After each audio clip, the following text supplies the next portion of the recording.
Peter's parades.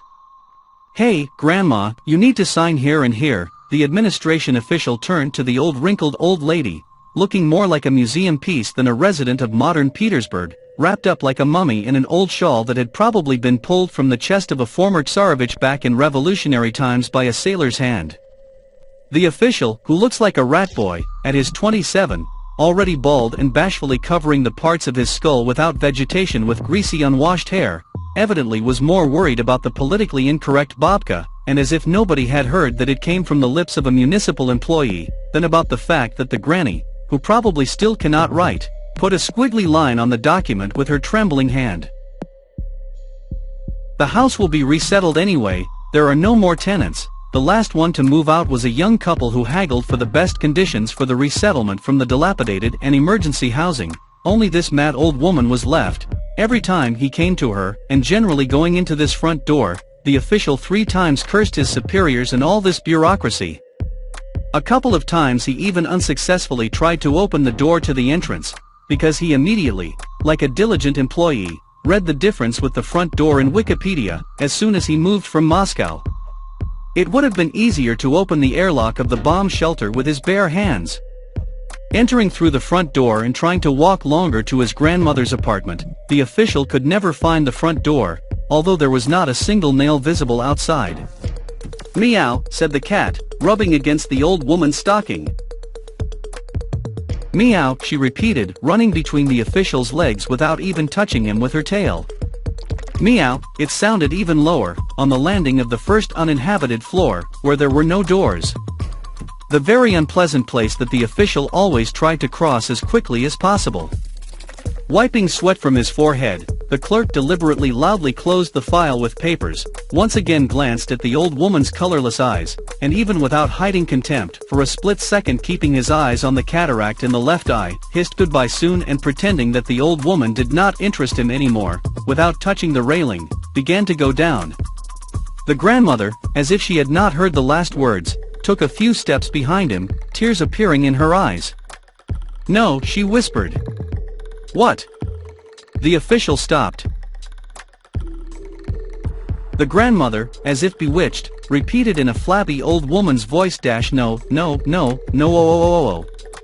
Suddenly she grabbed the railing with her right hand. "No, oh, oh, oh, oh, oh, oh, oh, oh, oh, oh, oh." Her voice sounded like a wheeze now. "No, oh, oh, oh." With her left hand grasping her heart, her legs buckled, and she began to tumble down the steep steps. Her leg twists unnaturally, and she sinks to the top of the stairs. The young official, overcome squeamishness, and seeing that the old woman's life, and therefore his career, is not threatened, pulled out the phone to call an ambulance with a barely flickering flame of hope that the car can and will take her to her last journey. There was no beep, and no network. Swearing foully, he climbed another step and, wary of touching the thin hand still clutching the peril line, tugged several times at the collar of his blouse that showed from beneath his scarf. "Dear?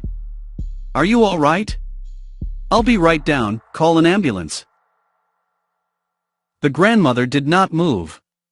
But as soon as the official took a step down, he heard again from under the scarf, already barely audible, "No, oh, oh, oh." It was as if it were no longer coming from the grandmother, but from the middle of her chest. "No, oh, oh, oh, oh." It was from below. "No, oh, oh, oh, oh, oh, oh, oh, oh, oh, oh, oh, oh, oh." That's from above. "No, oh, oh, oh, oh, oh." And that's already inside him. Afraid of losing his mind, the clerk had already put his foot down when ancient, flabby fingers gripped the hem of his jacket. Turning around, he saw the old woman's eyes, both cataractless, black as the last curse, digging into him like turnips into a dog's skin. With a force uncharacteristic of old people, she pulled him toward her, as in a dream, and he did not resist, or rather he resisted sluggishly, as if he were moving in a dense sour cream. The old woman drew his head down and, in an old voice, began whispering in his ear about how she and her mother were hiding in the basement of the house when the riot broke out, about how there was nothing to eat, and they would have eaten her little brother had he not been gnawed by rats, who were just as hungry. The old woman's voice whispered about how when they got out of the basement of the house, they could not go up to the apartment, and lived in the front room with their mother and aunt. Back then there was still an open door to the entryway, which was now covered with boards and brickwork. A masonry of the same brick that had been used to smash my mother's head as she tried to escape from the drunken rabble prowling the streets of St. Petersburg at night, looking for a victim and finding 3 pale, frightened, hunted women. The disfigured corpse of the aunt, with battered knees, was thrown into the basement in which they were hiding, while the little one herself would have met the same fate had the sadists not been spooked by the police. The voice kept whispering and whispering, about the famine when the leather shoes and rats ran out, about the time when the neighbors' unbaptized children began disappearing into the house, and occasionally, on a dark night, you could hear the thin children's voices from the basement. The voice was listing names, and the list seemed endless. The last name to be called was his, the official's name. It was uttered in a simple, mundane, familiar voice.